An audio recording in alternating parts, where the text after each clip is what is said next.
Thank you very much. I now give the floor to the member for Fonyi Councillor.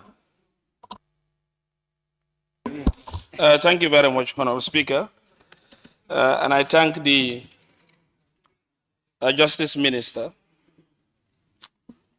for laying his foundation outside this bill, and I can justify that. The comparing and contrasting that he's doing with the honorable members is not part and parcel in this bill. So I want him to withdraw that and make sure he informs us vividly to be. Being the Justice Minister is lobbying to members about this bill. This bill is a volcano bill for the Gambian people. And I believe, with all honesty, looking at the Constitution, Section 33, 1, protection from 1997. Protection from this one, it says, all persons shall be equal before the law.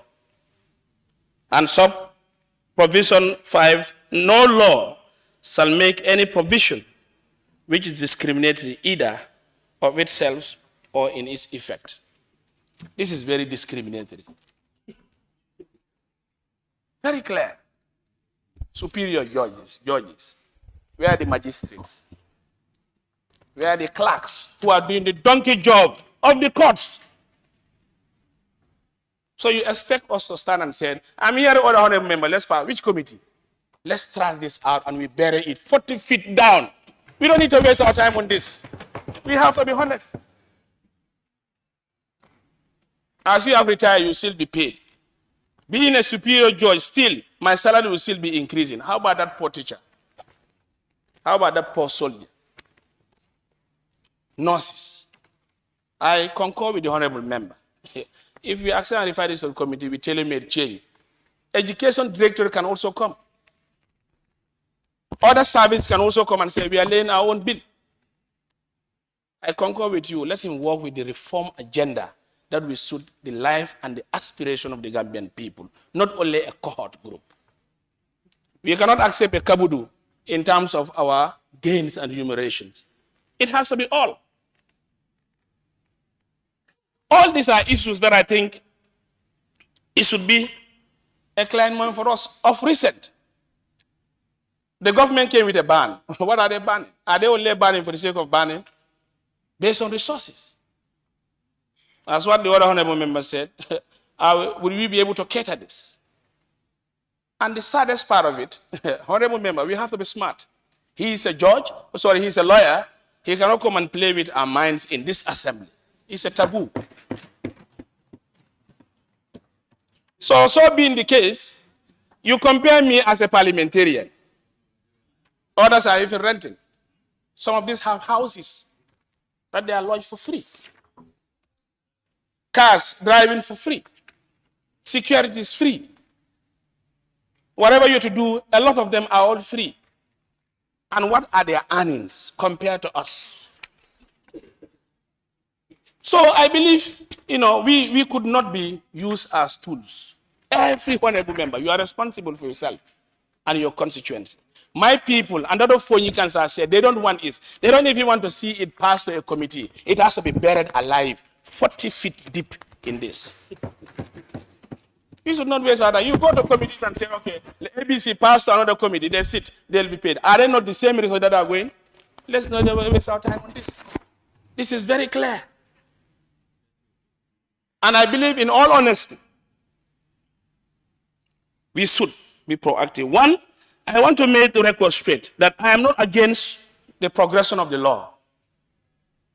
I am also not against the welfare of judges or non-judges alike. But what I'm not in for, to favor one cohort group and leave others. And why a chunk was, cut, prepared. This is resources. And say, let's take it to the parliamentarians. They'll act on it. I'm saying every honorable member, if you pass this bill, even if it goes to any committee, Allah will ask you for this. It's not a joke. You cannot be coming and whatever. And now let me make it very clear. If you want, you can do your own lobbying, but we will stand, our stands are very clear. We are not in favor of this bill, and we want it to be thrown forthwith, not even a committee. Because with all honesty, I believe, looking at the status quo, look at cases that are flying in the courts. 2 months leaves all over. These are public servants. They are all public servants. Are they not? But look at the entitlement of the public servants. And then, you see a vast difference. And the other funny thing that I want us to be very careful, if you pass this, this is going to be on its regulatory authority of its own to a commission. The commission will decide and make sure they do whatever they like.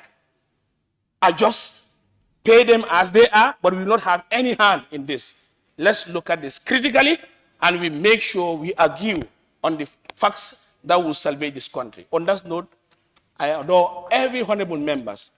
Let's not pass this bill. Let's reject it outright. And the minister's lobbying will not work here. I will not accept it, and we are against. I rest my case. Thank you. Thank you very much, Honorable Member for Fonyi Councillor. I now recognize nominated member Kebalang Fofana.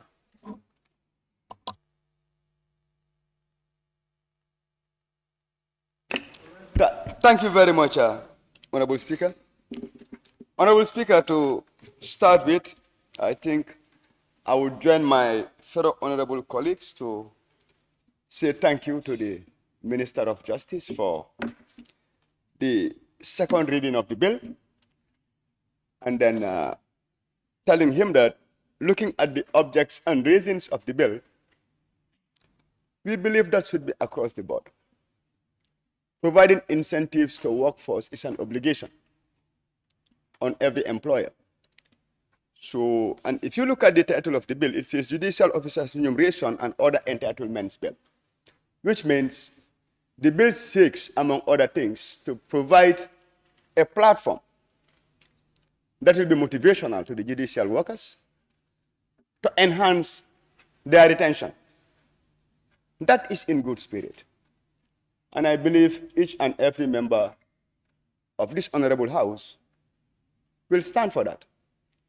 Wherever you talk about quality delivery, efficiency, productivity, it comes with incentives. That is a general rule. That is a standard practice.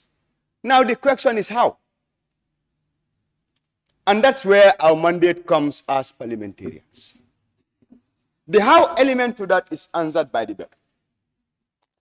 And to answer that, I will refer this house to section 100 of the Constitution. If you go to section 100 of the Constitution, that is the legislative powers of the National Assembly. This house is the only body in this country that have the powers to what? Enact laws. That's why the bill is presented before us. Why am I making this argument?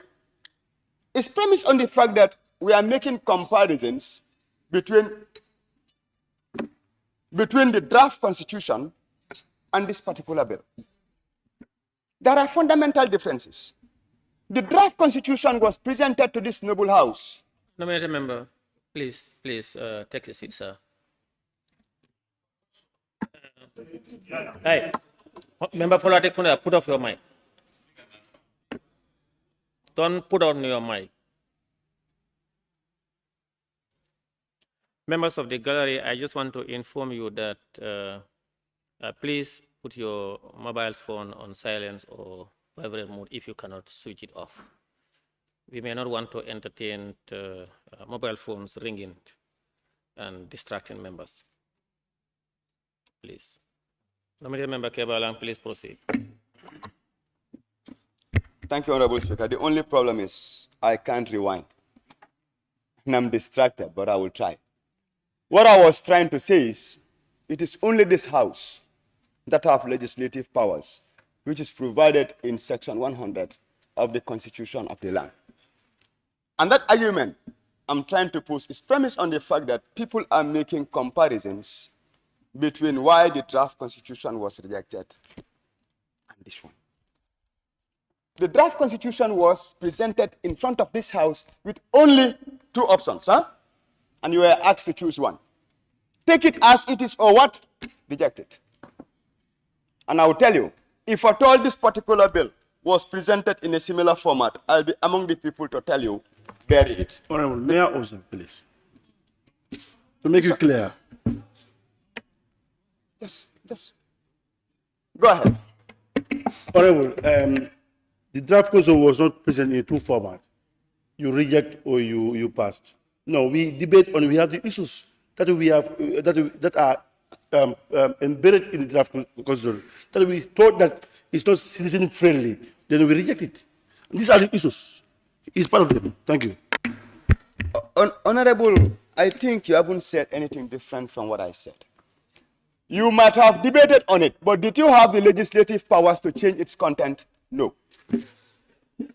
You did. You did. You had the powers to change its content, and you rejected it. Then ask yourself. Because as a lawmaker today, I have the powers to change whatever is bad in this particular book. Why should I reject it? I have so many reservations in this book. I believe that the judicial officers, the judges, have been treated as more equal among equals. I believe that there are people in the judicial system also who deserve something. And I believe that as retired judges, in fact, if at all this should be passed as a bill, they will receive more than serving judges. But do I reject it? No, because I know I have the powers to take this to committee stage, sanitize it, expunge whatever is bad in this bill, and replace it with something good for society. Because the people serving in that noble institution are our fellow Gambian brothers and sisters, our fathers and our mothers, and they are serving a noble. They are serving their country nobly. They deserve the motivation. Do we do it at the expense of society? No. But do we allow them to continue striving within an atmosphere of insecurity? No, when we can do better. So I agree with the members. 90% of whatever is provided here needs to be looked at thoroughly. We do not need to rush the process. Let us refer it to ABC. We scrutinize the bill. Let us not bring comparisons between arms of the government. No. The moment we start doing that, we'll be making fundamental mistakes altogether. And I stand to believe maybe the minister's pronouncement or whatever he said was misconstrued. Okay, and I know right now if he was given the opportunity to withdraw, he will. But as members, we can transcend beyond that and try to know, take his words in good spirit to mean that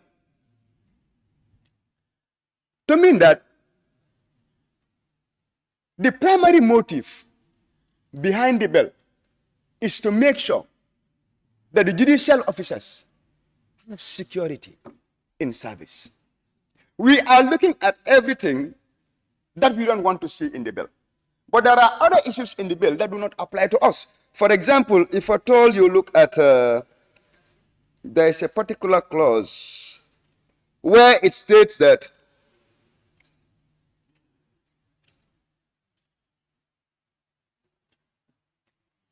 okay. I don't have it offhand, but I think I remember what it says, where it states that judicial officers, or as a judge, once you retire, you cannot engage in any other gainful employment. That's in the bill, not so. You can't practice your what? Your profession.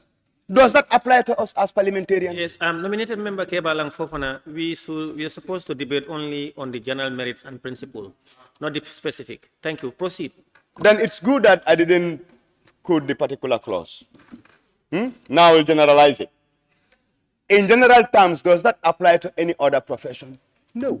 Now, the other fundamental question we need to ask ourselves is, what special incentive do we attach there, which would not be a liability on society, to make sure that these people have the conducive environment to operate. I think as a parliament, that's what we should do, rather than saying, let's reject it. I understand the position of honorable members when they say, let's bury it 40 foot. Yes, because when you go through the bill on face value, you will tend to ask yourself, what justification does one have to still receive full salary after retirement? But don't forget your powers. Don't forget that it is your role to legislate laws. Do you think that all bills that will be coming to this house will be good? If at all they were going to be good, then we would not have any need to debate over them. The main reason that we are debating over them is in recognition of the fact that our input is required to make sure that we turn whatever we believe is seemingly bad to good. And the other thing I didn't see in the bill is the scheduled payroll as it is obtained right now. How much are judges paid? We need to know. Because from an economic point of view, I would like to know how many judges do we have now and what is their age category, how many judges might be retired in the next 5-10 years, and try to evaluate what will be the burden on the national cake. How sustainable will it be? So that if at all we are going to decide on what their pension will be, we can provide something that will be affordable and sustainable and not at the expense of what society.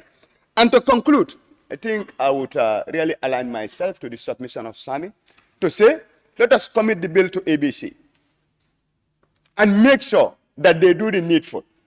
Let us not stop there as well. When we come to the Committee of Supply, let us make sure that we go through the bill clause by clause, word for word. And whatever is not good in the bill, we make sure that we take it out and replace it with something that is good for the greater of what? Society. But let us not what? Bury it.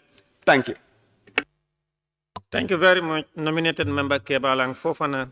I now give the floor to the member for Nyanija. Thank you very much, Honorable Speaker, for giving me the floor. I'll be very, very brief, as much as I can. Honorable Speaker, I just want to make something very clear.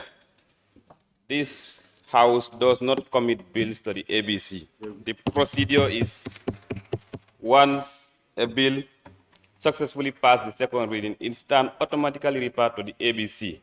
The ABC is responsible of committing it to the relevant committee or committees. That's the process and the procedure. What we are doing here is trying to look at the general merits and principles of this bill. That is the Judiciary Service Officers Remuneration and other entitlements bills. As other honorable members already alluded to, we have to put a clear distinction between the separation of powers. We have the executive, the judiciary, and the legislature.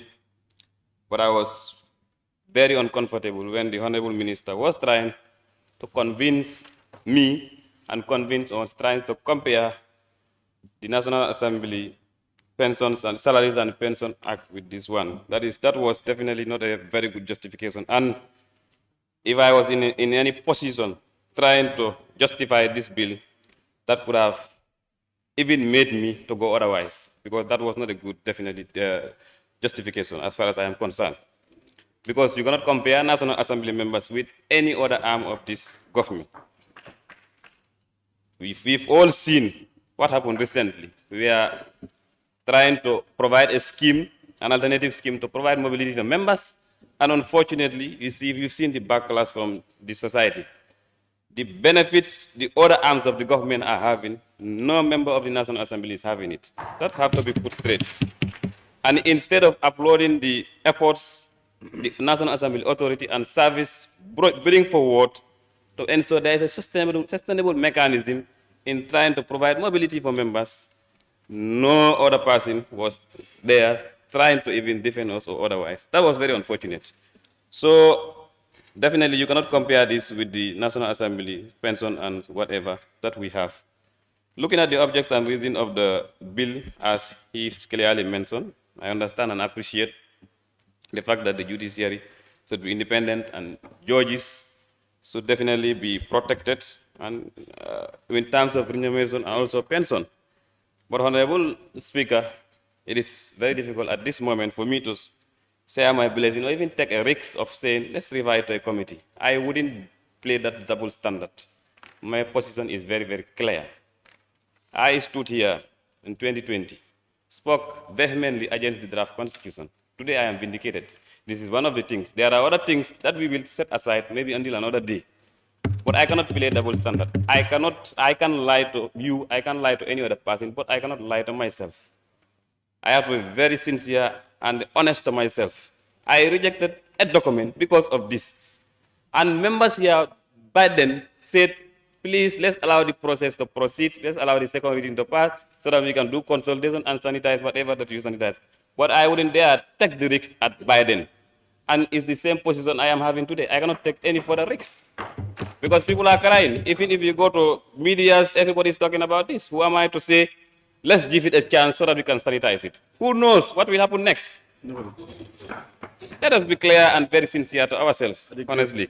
So, how others put it at the grave or whatever, I wouldn't say that because I have high honor and high regard to the separation of powers. I wouldn't stand here to debunk or say anything against any other arms of the government, be it the executive or the judiciary. No, I wouldn't, because we operate differently and independently in our own ways. But honestly, if there is a business before me, which you know that in my concern, it is not clear to me, and I am not convinced this is good for the society, because what will I tell to my people that we pass a bill whereas we said if a judge retires, you will be paid the same salaries and whatever until you die, and when the government increase salaries, those things will be increased. In a simple term, a layman wouldn't understand that. It's not happening anywhere. And then I even doubt whether this is not even a violation of the Salaries and Pensions Act. I don't know. But to me, honestly, that doesn't tell well. So honestly, Honorable Speaker, I think it is a very bad timing, as others have said. It is very unfortunate. I wouldn't, as I said, I wouldn't want to be anyhow negative or anyhow different, but to be quite honest, in my own opinion and in my own consent, I cannot say, give my blessing to this because of the implications this has. Neither taking a risk to be playing double standard rectify to a committee. No, honestly, I can't do that. So on that note, thank you very much, Honorable Speaker. Thank you very much, member for Nyanija. I now give the floor to the member for Kiang West.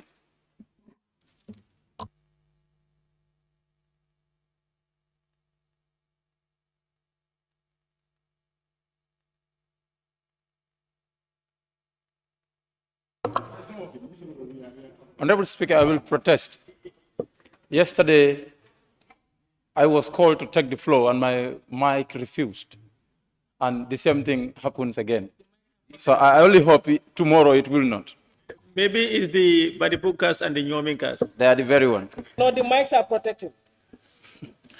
Honorable Speaker, thank you very much. I also have the pleasure to thank the Honorable Minister for taking this bold step to bring the bill, to members of Parliament. And during his submission to talk about the merits and principles of the bill, to objects and reasons of the bill, and he had clearly told us that this is the dictate of the Constitution for National Assembly to promulgate a law that guides the services and conditions of the services of the members of the National Assembly members and the judiciary staffs. Constitutional dictates. Are we saying no to that? Are we saying no? That is the question. Are we going to criticize the content of the bill or for the bill not to pass? What is the question now? He has every right to do that, but I am very glad The reason why I am glad, the Honorable Minister who presented the draft constitution before this very parliament and refused to defend it, and people who supported you in that cause are the people who are saying no to your bill today. I am very much happy. But they are not still vindicated for saying no, because we're supposed to do this. This is a dictate of the Constitution. There are so many issues in the bill that are definitely not genuine. To say we rejected the draft constitution because of so issues, that does not vindicate you that your act of rejecting draft constitution is the right decision. No! Because that could have gone to somewhere else where all those things could be sanitized and we have a better draft constitution. But all those things were not been done. Why do we need to bury this today? When we have committees that are responsible for scrutinizing bills, invite witnesses for those witnesses to come and give justifications of some of these things that are embedded. And I am against the content of the bill 95%. Let me make that clear to anybody. But it can be sanitized. When you look at the act that was promulgated in this parliament in 2007, creation of office of the former president of the Republic of the Gambia. And it says, the former president of the Republic of the Gambia shall be a person who served the presidency of this Republic of the Gambia for 2 terms, 10 years. And the pension for that individual is 50,000 to be paid to him. That was in 2007 act that was promulgated in this parliament. For the office of the former president when retired, that's for 2 terms. And this is saying judges for 5 years. Are we taking them over the president of the republic? That's not possible. Those are some of the reasons that we can bring in. Spouses of the judges, when they vacate office, those living spouses will be paid 50% of their salaries before they die. It's not fair. Let's look at those things. Those are good justifications that we can bring out. And the committee tried to justify and said, we removed so, we removed so, we removed so. But the Constitution dictates us to do this 1997. Since 1997 to date, we cannot do it. Let's do something that is genuine. This is the genuine pension. We calculate it for them, and they are given their pension. And something must stop in this country, Honorable Minister. There is no football game between the executive and the National Assembly. Something must stop. This is why I can't agree more with the minister, saying the National Assembly has passed their own, have passed their own. That was not a good one. I want to appeal to him to withdraw that. National Assembly have passed their own. And this has been here since 1997 to date. They cannot pass it. There is no competition between the executive and the legislative arm of the government. We are helping each other. And this has been happening for a long time now. When the issue of the vehicles came in, some were justifying what executives are having. It's not justifiable. These are 2 different arms of the state. So when issues come before us, as it is today, let us be very, very careful. We are not going to set any precedent here. But I am pretty much sure, before I conclude, that the minister is not committed, or this government is not committed to bringing in draft constitution for us. Because this is a proof of piecemeal amendments and bringing it before the parliament. Because the draft constitution would have catered for all this. So those who supported the draft constitution would have supported this bill that you brought here today. But you refuse to stand by them, stand with them, and defend the draft constitution as the Honorable Minister. And today you bring in this. Honorable Speaker, I want to join colleagues to allude that for the bill to be committed to the necessary committee, to the right committee, for them to sanitize the bill. And even if the committee do their job, it will still come back to this parliament, to the plenary, for us to look at their recommendations and still say yes or no, and still say make amendments at the stage of consideration. So it wouldn't make much sense to reject the bill at this level. But there are so many issues in the bill that are very irrational and they are not genuine for them to, for that to be done. All the services are very noble in this country. Judges cannot serve as judges at any court in this country when they retire, but they can be members of parliament. They can be presidents. You cannot do consultancy. You can furnish us with that, and what law prevents them to do that? You can please furnish us with those things. So let's debate substantially and look at issues surrounding this bill and make sure that we do the right thing for the country. Of course, we are representing people. When the bill was presented, I've sent the copy of the bill to my constituency platform, and people debated substantially on it.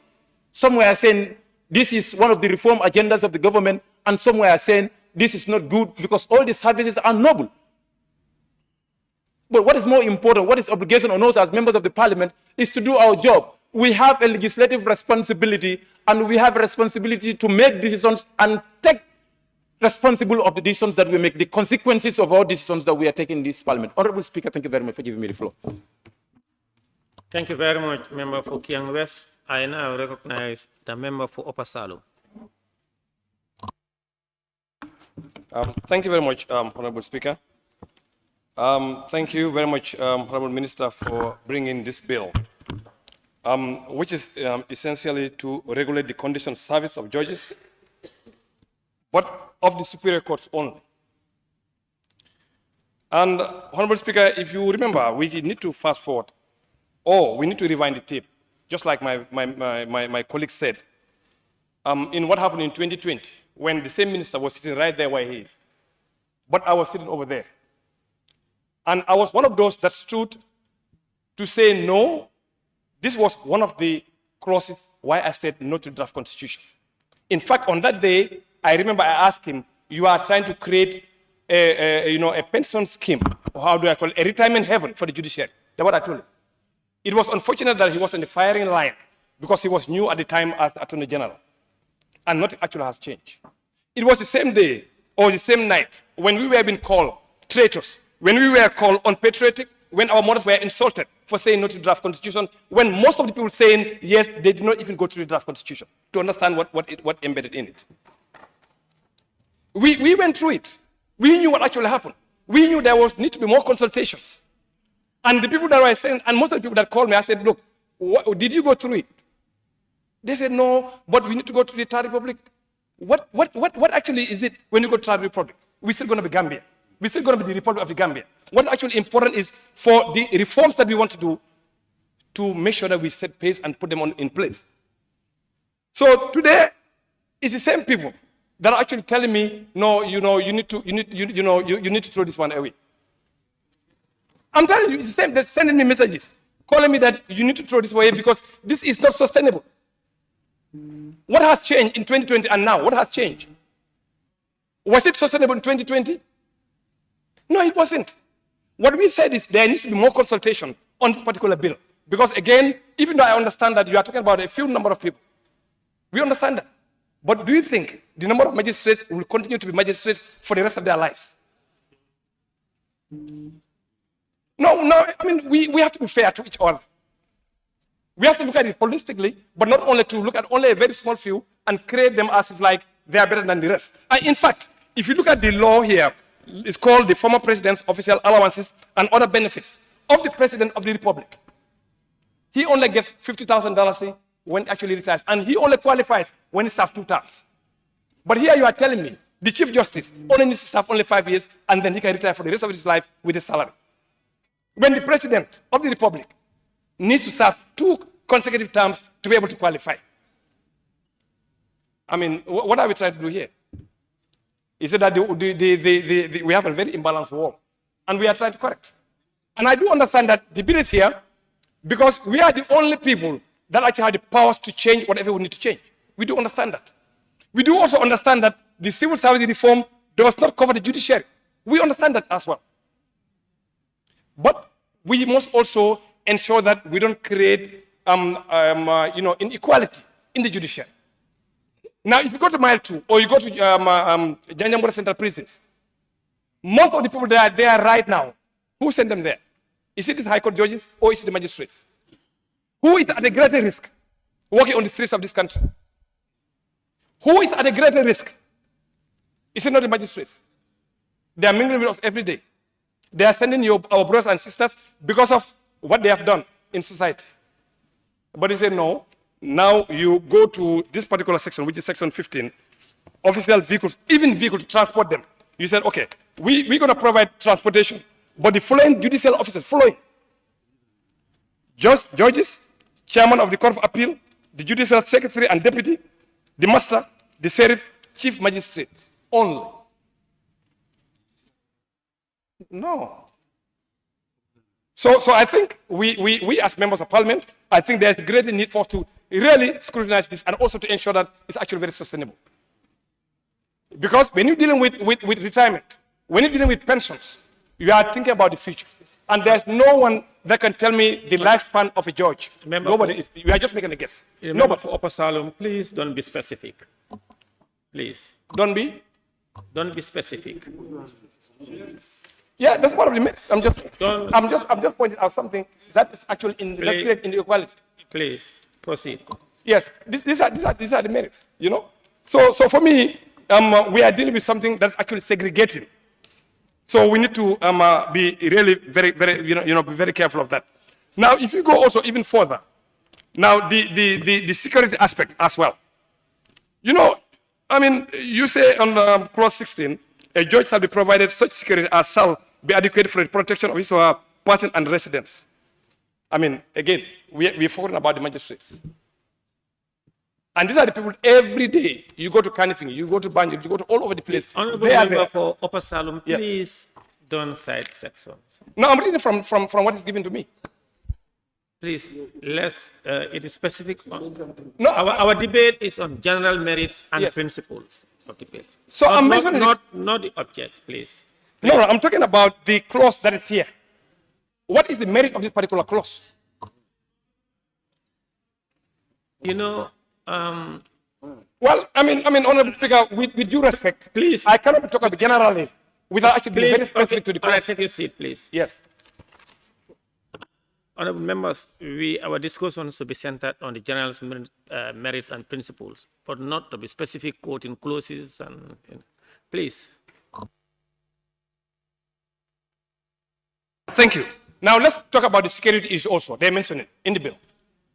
Okay? The security also is provided only to the superior courts. But how about the magistrates that actually also, at the center of almost everything? We leave them behind. Same thing with the vehicles. And above all, Honorable Minister, I know you did mention about the Act of Parliament trying to justify this. But remember, the salaries and pensions of National Assembly members is by way an Act of Parliament. But this bill actually is by way of a regulation. That's the difference. Our salaries actually are determined by Acts of Parliament, which is the Act, Salaries and Pensions of National Assembly members, which is an Act of Parliament. But this one, you want to make the Judicial Service Commission to be, by way of regulation, to be determining the salaries and other benefits. That's where the difference is. Ours is actually codified into law. And if for us to change, also we have to come back here and really codify that. Now, in principle, Honorable Speaker, I think we've said enough about these things. Again, we are the lawmakers, and we are the ones that would actually make, but for the sake of just being more, transparent and also to ensure that we do broader consultations, I think there's a need for us to really critically look at this bill, having also more consultation with the Ministry of Finance, but above all, we need to ensure that this is actually viable in the foreseeable future. We must not create inequity or inequality in the judiciary, and at the end of the day, it's going to be us who's going to be held accountable for that. Thank you very much. Thank you, member for Upper Salem. I now give the floor to the member for Busumbala. Thank you very much, Honorable Speaker. Thank you very much, Honorable Minister of Justice, for tabling this bill before National Assembly. Honorable Speaker, the bill, like other colleagues allude to, it's having so many irregularities when it comes to the provisions. I may not have much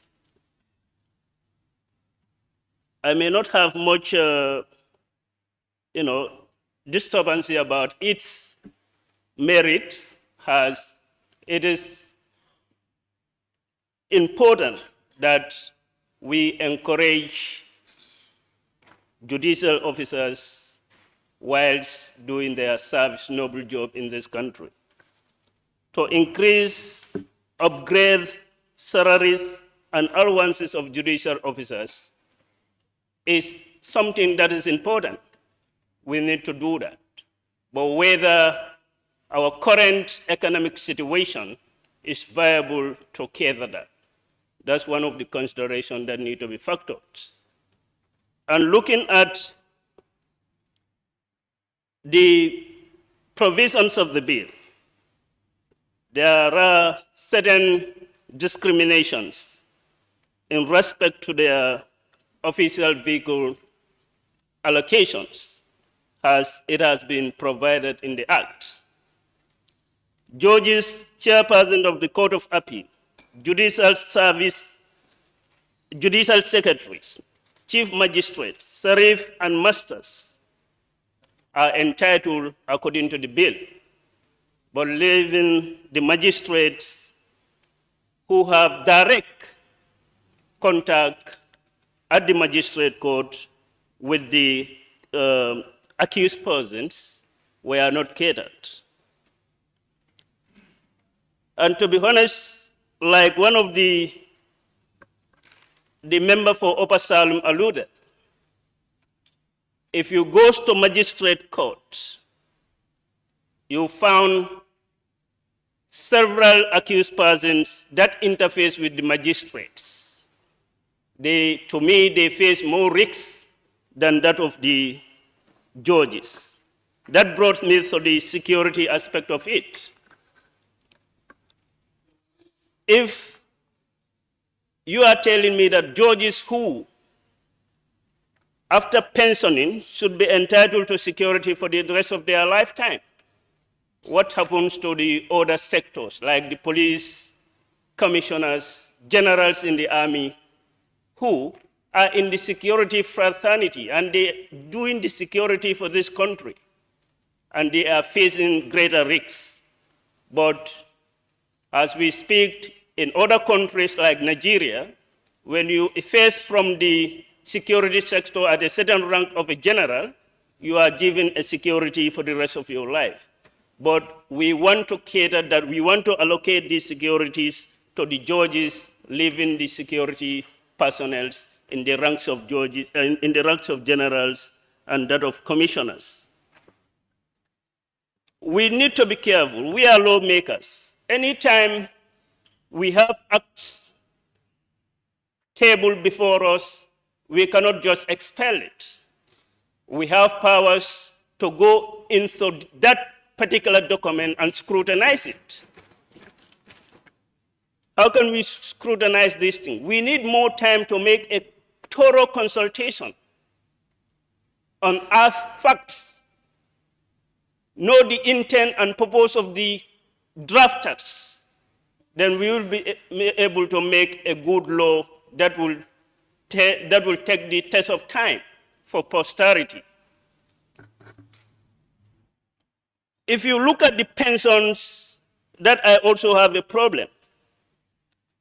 If the Chief Justice can only stay for 5 years and entitled to a lifetime pension with same salary as a Chief Justice, what of the President?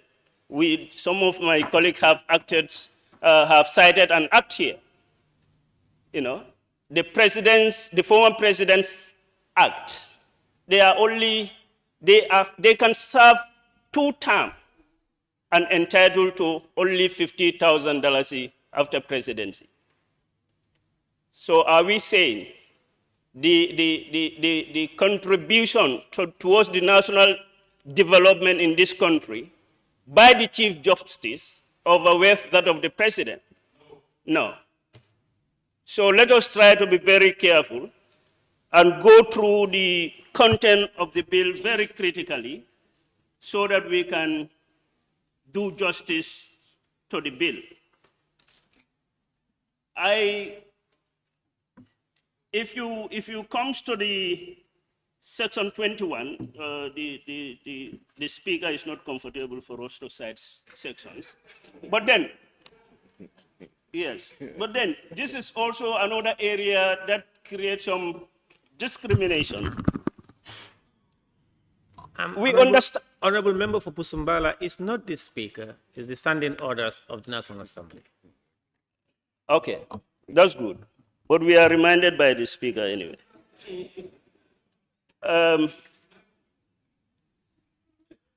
Let's look at the surviving spouse of the judges also in this respect. I have seen that this one also is not a good provision that need to be revised. We have soldiers and armies, soldiers and police officers who went to a war zone and were killed. And there is no provisions in anywhere that covering the payment of their salaries to be paid to their spouses. So let's look at all these things holistically and make a thorough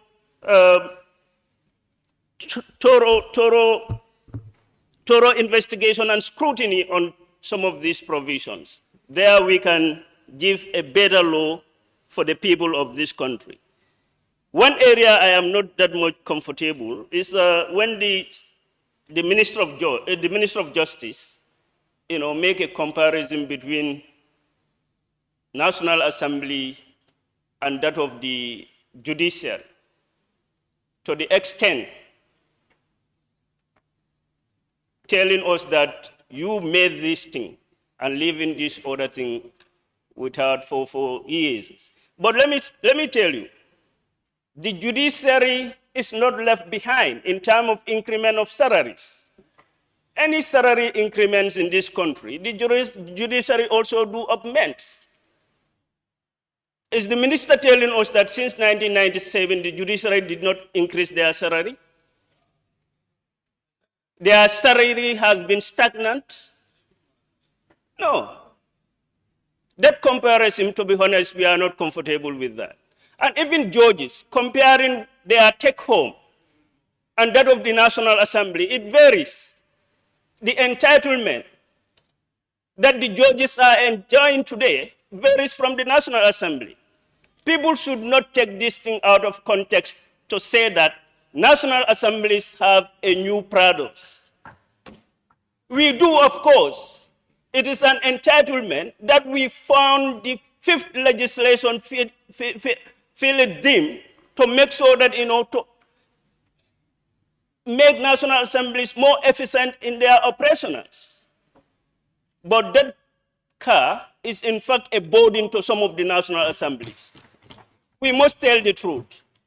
There are some certain National Assemblies, they don't mind about these products, they have cars, but it's a policy.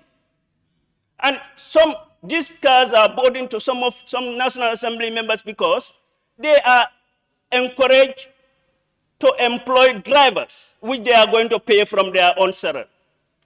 They are buying their own fuel. They are footing the maintenance of that vehicles and fuel consumption, insurance. So let's stop the comparison, please. Judges have the vehicle for 5 years, and even look, in the bill, they are telling us that after using that vehicle for 5 years, they should be allowed to buy it with a keeper rate. It is there. And be given a new one again. Please, please, please, we have a nation to build. Let us be very careful. Let us not take it out of context with sentiment, but let's have the bill refer to a proper committee for a thorough scrutiny so that we can produce the best provisions that will suit the economic condition of this country. I therefore rest my case with these few remarks, Honorable Speaker. Honorable Speaker, with your permission, I will need a point of clarification. AG, not responding to question, I want to clarify. Point of clarification.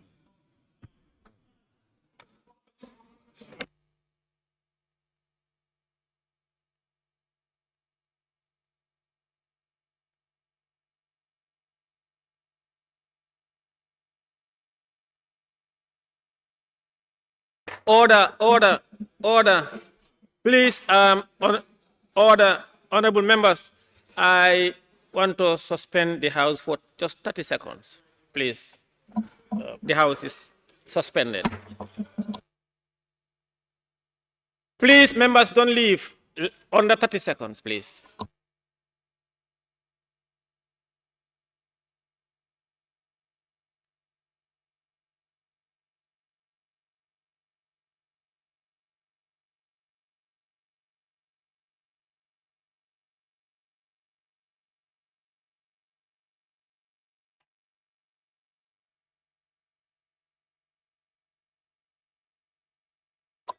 Honorable members, honorable members, honorable members, the House resume.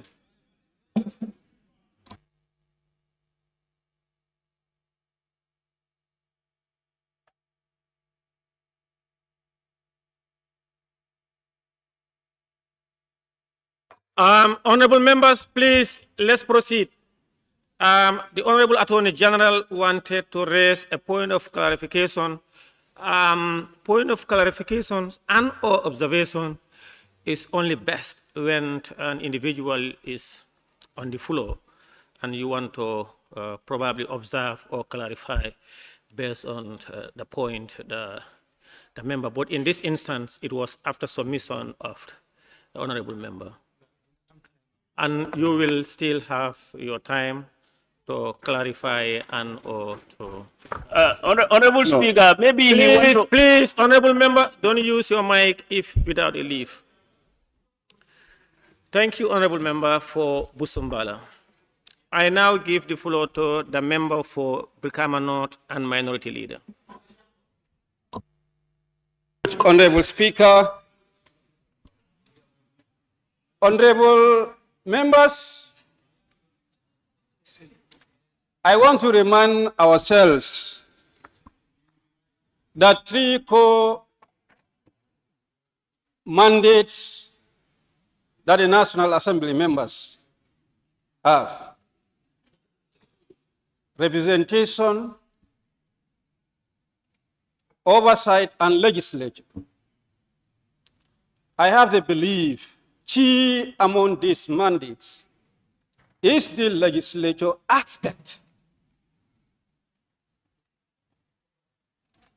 And anytime we have a bill that has to legislate, we should put at the back of our minds that this is our core mandate. There is nothing that is perfect. There are laws that we cannot pass as members through private member bills because they will accrue fund. They can only be passed by executive. This is one of them. All that they can do is to draft and lay. Finish. Who should do the needful to the interests of the populace is ourselves. There's nothing that we should query about whatever they brought to us. Let them write the way they want to write. Bring it. We look at it and do what we want to do, give it to them. What is the query? What is the query? It is the law that says that you should make the laws. It is not the executive. And there is a constitutional provision that this act should pass. I wonder why the minister has not even captured it in the objects and reason. Perhaps there are certain things that are added. I have the feeling. And if he wants to do that, he may be challenged. No, it is not crafted that way in the Constitution. And it's time to bring the comparison, and that is provoking National Assembly members to be compared with that of the judiciary. Let's forget about our vehicles. We have every justification that it's an entitlement. The scheme is something that should be emulated by other sectors. This is for the benefit of the government. Maybe people do not understand, but now they will get to understand.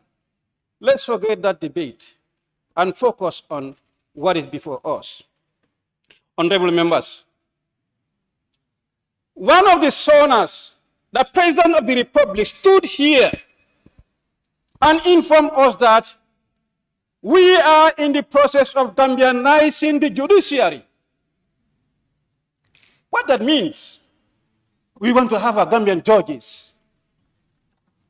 We want to, if we can, stop getting judges from Nigeria, from Ghana, from Sierra Leone, from Commonwealth. We want to have the Gambian judges. I believe, and I think so, he also believes that we can rely wholly and solely on our Gambian judges. We've been queried many times about mercenary judges. Many a time, those that we call mercenary judges are not branded Gambian judges. If we want to Gambianize the judges or the judiciary, what that entails, we want to do away with those we alleged to be mercenary judges. What made them to be mercenaries? That cannot happen without the remuneration. This profession is very tempting. Those whom that we are crying are poor people in the street, in the farms, in the schools. Where should they seek justice if they are offended by people who have their pockets full? Who should pass fair judgment for those people to receive what they are entitled to? Those without pro bono, they cannot even afford the fee of a lawyer who should be defending them. Let alone should they bribe a judge to be on their side. That is exactly what it's going to be. If judges are not paid the way they should be. I am not saying what is here. It is what is going to start. The thing is, what has the minister done? Is that the right thing? This is in the Constitution. If the draft Constitution is not coming or has not come, we cannot wait for the draft Constitution. Immediately after this, we are coming to amend a portion of the Constitution. And that one is very important that we do. We can't wait for the draft Constitution to stop that portion from being amended. Likewise, any sector, if there is a necessity, we can't wait for the draft Constitution. We should be active. Let me say, the minister indicated the judges are important to provide peace and tranquility in the country. We should not allow ourselves to live in the jungle, to be ruled by the laws of the jungle. Survival defeat us. That should not happen. Let us people who should be there in the court to pass the judgment. Gambian judiciary, how many judges do we have? I consulted less than 30. Just last month, in July, there was an advertisement for an appointment of judge, but yet still, they could not get somebody to be appointed. All legal practitioners, if you consult them, very few will accept to pick employment in the judiciary because the money that you get there cannot be compared to what you can get in the bar. How can we encourage and promote Gambianizing the judiciary. All those who are trained will end up leaving that field and then go to the bar, because here there is no pay. Why can't we look at it? We are not saying what they are requesting, that is what they should have. I think what is important, let us do what our function entails us to do. Something comes to us, we refer it to our appropriate committee, and let that committee do the total consultation, scrutiny, and give us a report that we can rely on, and do the needful that the people of the Gambians can want.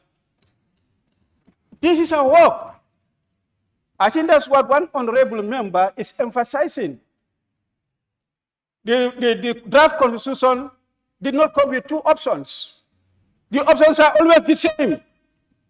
I did say the draft constitution fell simply because there was no political consultation before the laying. Of course, there was broad national consultation in building the draft constitution. But after the draft, for consensus building, there was no political consultation. It was killed because of our political positions and our political sentiments. Nothing else. But we are in the process of realizing that mistake. And there is that consultation among our politicians who made that mistake. I told them it's not the National Assembly that rejected the draft constitution. It is they, the politicians. They are the ones who rejected the draft constitution. It was their language that we were speaking here. It was rejected well before it was laid. Now that they are talking, they will put in our heads what they are saying. When it comes, that is what we are going to say. So let's forget about the comparison. That is gone, maybe it's coming back. What is before us? We are the ones that legislate. The minister has done what he should do, lay it. We are not saying that we'll just pass it like that. No, we are not that rubber stamp. I'm raising on a point of order, Speaker. We are not that rubber stamp. There is a point of order by the member for Jara Central. Can we hear the point of order? Thank you very much, Honorable Speaker. I'm raising on order 26.2, paragraph 2. Can you read it, please? Speaking in debate, paragraph 2 says, a member shall speak standing and shall address his or her observations to the Speaker or chairperson. So the member is debating, but he's more of addressing the gallery than yourself, Honorable Speaker.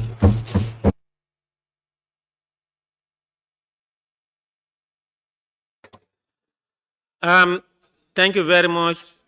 Order sustained. The member for Brikama North and Minority Leader, please address the Speaker. The Honorable Speaker, I think if you are to apply this clause,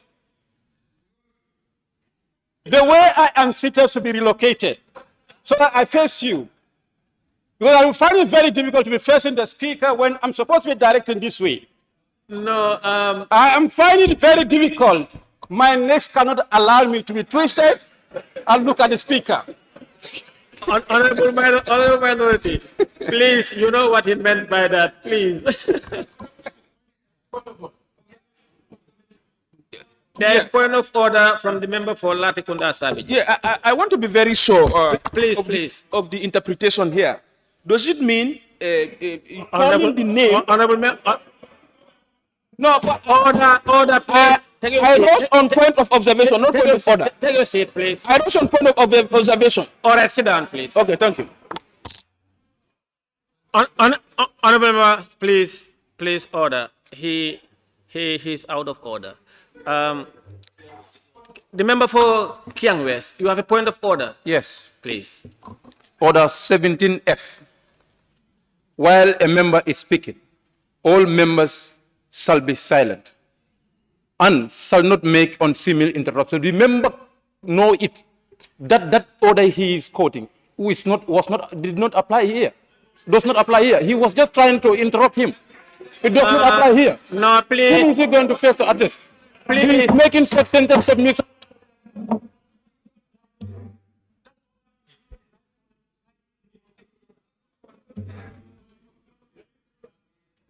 Please, order. Honorable member for Kiang West, you are out of order. The member for Woolley is, Observation. who are you observing? Observation, minority. No, no, no, no. Yes, I am permitted. No, no. I'm permitted by the... No, honorable member, please sit down, sir. No, who is he observing? Is he observing the speaker? No, I'm on the floor. You are not on the floor now. No, no, no, no, please. The member for Brikama North, proceed. Okay. Note, observation. Yes. Please, honorable member for Brikama North, please, you are not on the floor now. You have not even He started. permitted me to observe. No, please. You wanted to observe him and he was not on the floor. I gave him the floor before he even uttered a word. I still have my observation. No. Please, you want to beat the system because you have not uttered a word. What are you going to observe him? I just gave him the floor now. He have not said anything. No. Please, member for Brikama North, proceed. Continue. If you want to observe, please, honorable members, if you want to observe. Thank you very much. I think. Please, if you want to observe, the point to be observed. Sorry, minority, please just give me a few seconds, please, sir. If you want to observe, the member must be, or a minister, must be on the vice president, minister, or a member must be on the floor. And reading or contributing based on what the minister, the vice president, the minister, or the member said, you want to observe and you want to or raise point of clarification, and it's for him to give you leave. Thank you. Please proceed. Thank you very much, Honorable Speaker and honorable members. I am simply trying to say the task before us is to be legislating and simply to be doing that when the document is considered to be critical. We need to use our competent committee to engage the critical minds, to digest and then report back what may be here. We cannot say that 100% is correct. We have a lot of issues surrounding what is entailed here. But what we can do is to scrutinize. I am not succumbed to say we should reject it outright. If we are to do that, we'll fail in our responsibility. That means there is nothing that will ever come here that is going to pass. No issue will come here without an issue that will not be accepted in one way or the other. What we should be doing in the aftermath is to scrutinize. Whatever we are not satisfied, we remove. Whatever we feel is not there, we add there. For the spirit of being National Assembly members, honorable members, I'm appealing. It's nothing else. Let's take our role and we should not shy away from our responsibilities. On that note, I thank you all. Thank you, member for Brikama North and Minority Leader. I now give the floor to the member for Bakau. Thank you very much, Honorable Speaker. Honorable Speaker, I think I will be very brief in my intervention. Honorable Speaker, the topic before us is a very delicate topic in the sense that we are sitting on a timing bomb as National Assembly members. Whether we know it or not, these bills makes us sit on a timing bomb. The nation is watching and listening to us. What's going to be our final take on this bill? Honorable Speaker, Having gone through the objects and reasons of the bill, and having heard from the Honorable Minister on his side, giving out justifications of this bill. Having heard from him, he indicated that the judiciary therefore played a very pivotal role in administering justice, maintaining the rule of law. Nobody can argue that when it comes to service of such magnitude. When we talk of such issues, where are the doctors? Where are the nurses? And where are our security officers? Honorable Speaker, I want to make my position very clear in this bill. I am never in support of this bill, honorable members. So it is very important and necessary for me to clear my position. With the economic situation of this country, honorable Speaker, how can we justify this bill, honorable members? Honorable members, I have heard some colleagues saying that this bill can be sanitized. How can we sanitize this bill with the economic situation of this bill? We have to be very truthful to ourselves, honorable members. A couple of days back, we had the Minister of Finance before us here. He has given out certain difficulties of the economic situation of the country. So how can we justify this bill when such issues are happening in our country? Honorable members, we have to take our stand, whether we like it or not. The Gambian people are watching. Honorable Speaker, going through the bill, factors to be considered. It's been indicated in the bill that the conditions in the Gambia, including the cost of living and overall economic financial condition of the government, is at stake. If this is happening, why bring in such bills before us, Honorable Speaker? Honorable Speaker, in the bill, we're talking of accommodation and incidental expenses. The Chief Justice and judges, while in office, shall be provided with a full furnished accommodation, including utility, without charges. Honorable Speaker, how do we justify this with the economic situation of the country as at now? Honorable members, I'll appeal to you as honorable members. Honorable members, I'll appeal to you as honorable members for us to say no to this bill, because with the economic situation of the country, we are killing ourselves when we pass this bill. Honorable Speaker, with these few remarks, I want to explain myself to this august body that I am never in support of this bill, and I'll appeal to my colleagues to say no to this bill. I thank you very much. Thank you very much, Member for Bakau. I now give the floor to nominated member